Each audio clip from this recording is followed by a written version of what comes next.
Hi అండి, అందరికీ నమస్కారం. Welcome back to our channel Devi Pamireddy. ఇవాల్టి వీడియో పాలు పోసి వండినటువంటి సొరకాయ కర్రీ. చాలా టేస్టీగా ఉంటుందండి ఈ కర్రీ. ఒకసారి మీరు కూడా ట్రై చేయండి, చాలా బాగుంటుంది. వీడియోని ఎక్కడ స్కిప్ చేయకుండా చివరి వరకు చూడండి. వీడియో నచ్చినట్లయితే లైక్ చేయండి, షేర్ చేయండి, సబ్స్క్రైబ్ చేయండి. ముందు ప్రాసెస్ని కూడా చూద్దాం. సొరకాయ కర్రీ కోసము మనం ఒక పేస్ట్ తయారు చేసుకోవాలి. దానికోసము శనగిత్తనాలు 1 కప్పు, ఎండు కొబ్బరి కూడా 1 కప్పు, ఒక 1/2 స్పూన్ అంత జీలకర్ర, ఒక 4-5 వెల్లుల్లి, ఉప్పు, మనం కారం ఎంత తినగలుగుతామో దానికి తగ్గట్టుగా మనం పచ్చిమిర్చి కూడా వేసుకోవాలి. ఇవన్నీ ఇప్పుడు మనం పేస్ట్ చేయాలి.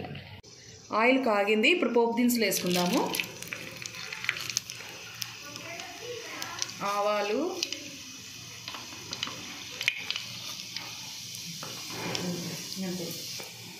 కొన్ని ఎర్రగడ్డ కూడా వేస్తాం. తర్వాత కాగింది, ఇప్పుడు టమాటా ముక్కలు కూడా ఇందులో వేసుకుందాం.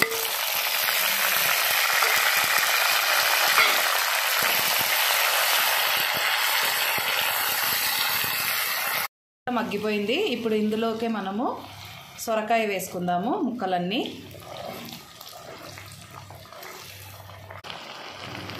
పసుపు, రుచికి తగినంత ఉప్పు కూడా వేసుకోవాలి.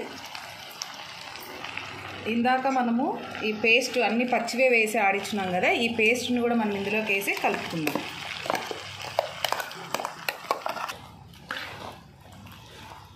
ఇప్పుడు ఇవంతా బాగా కలుపుకొని మూత పెట్టేసి కాసేపు వదిలేద్దాము. ఇప్పుడు ఈ సొరకాయ కర్రీలోకి పాలు పోద్దాము.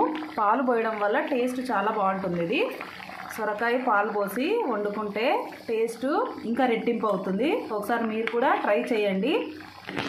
ఇంకా కొద్దిసేపు ఉడికించుకుంటే కర్రీ రెడీ అయిపోయినట్లే. ఇది కొద్దిసేపు మూత పెట్టేసి వదిలేద్దాము, ఒక 2-3 నిమిషాలు అంతే. కొత్తిమీర కూడా వేసేసుకొని ఇంకా కర్రీని దించేసుకుందాము. మీరు కూడా ఒకసారి ఈ కర్రీని ఇలాగా ట్రై చేయండి, కామెంట్ కూడా చేయండి ఎలా వచ్చిందో కర్రీ.